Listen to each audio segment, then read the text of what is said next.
to me. Bah vas-y, bring it back. Bring it to me. Jouer bourré avec Ramzy devant un public qui était en fait juste le groupe qui allait jouer après nous. C'est-à-dire 4 personnes. C'était le tournage de Double Zéro. Pas le film, hein. Le tournage. Le tournage, il était ouf. Ah, c'est compliqué, je sais pas, c'est par phase. Mais disons qu'il y en a un qui me revient tout le temps dans la tête, c'est Dumb and Dumber avec Jim Carrey. Parasite. J'arrive pas avec le jeu coréen, moi. Ils ont un jeu très particulier. Tout est un peu outré, et je sais de quoi je parle, hein, dans le jeu outré. J'ai fait la tourmente Montparnasse infernale quand même. Mais eux, c'est... pour jouer des séquences censées être plutôt réalistes, quoi. Dans Parasite, ils parlent de vraies choses, quoi. Et je sais pas, je trouve le jeu abusé. Je rentre pas dedans, j'arrive pas du tout. J'ai les goûts de cinéma de Trump, apparemment. Puisqu'il déteste Parasite aussi. C'est chaud, putain. De continuer de faire vivre le duo qu'on a créé au début avec Ramzy, au bout de 20 ans. Je crois qu'on doit être les seuls encore à faire des choses ensemble en duo, de ceux qui étaient en duo à notre époque.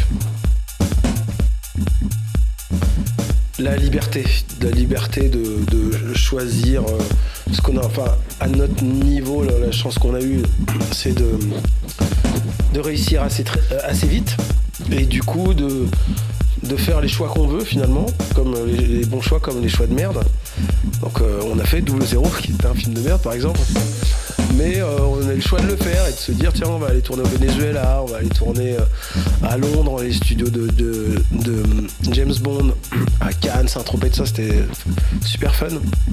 Et puis ensuite, j'ai la chance d'avoir eu le choix de faire une série totalement libre, comme Platane, qui est absolument pas censurée ni par la chaîne, ni par qui que ce soit. J'ai vraiment écrit ce que je voulais, et puis j'ai joué et fait ce que je voulais.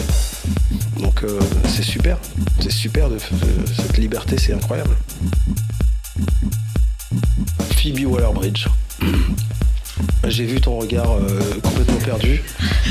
Je vais te dire qui c'est. C'est une auteure, comédienne, productrice, réalisatrice qui a fait Killing Eve, qui a fait Crashing et qui a fait Fleabag, une série, c'est une britannique, une anglaise, qui a à peine 30 ans et qui a déjà fait qui est showrunneuse de 3 séries qu'on a pris comme auteur pour le prochain James Bond par exemple.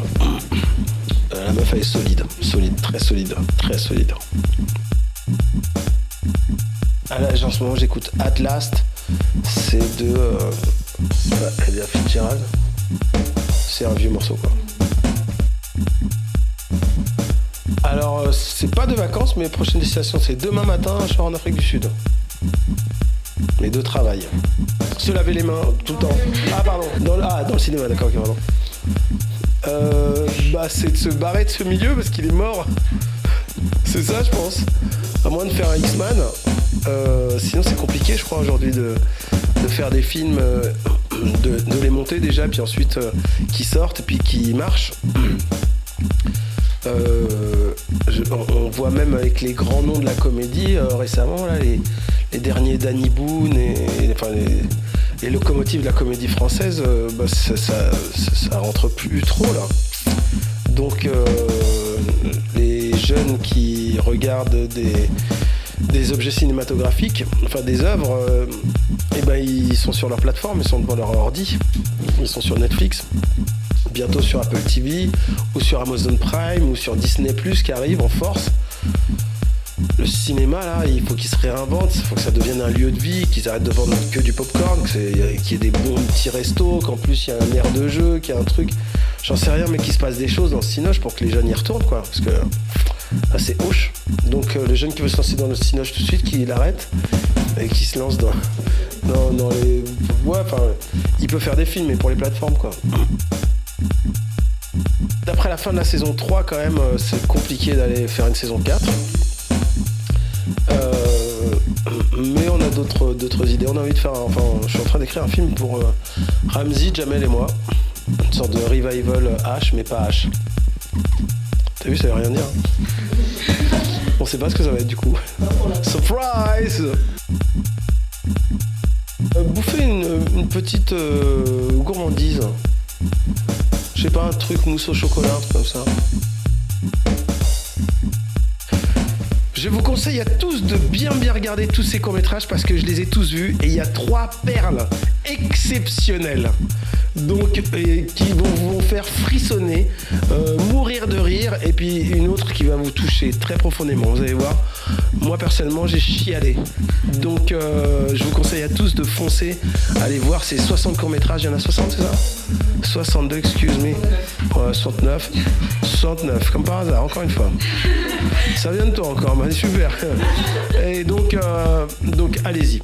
Allez-y, c'est vraiment, ce sont des expériences. En plus, le court-métrage, ça permet d'ouvrir des portes, d'aller dans des coins, de tenter des choses beaucoup plus que dans des longs métrages qui coûtent plus cher, et donc on peut moins facilement prendre de risques. Les courts-métrages, les gens tentent des choses, c'est leur cauchemar qu'on voit, leurs rêves, et donc il y a vraiment des trucs intéressants, très intéressants, dont 3, à vous de les découvrir.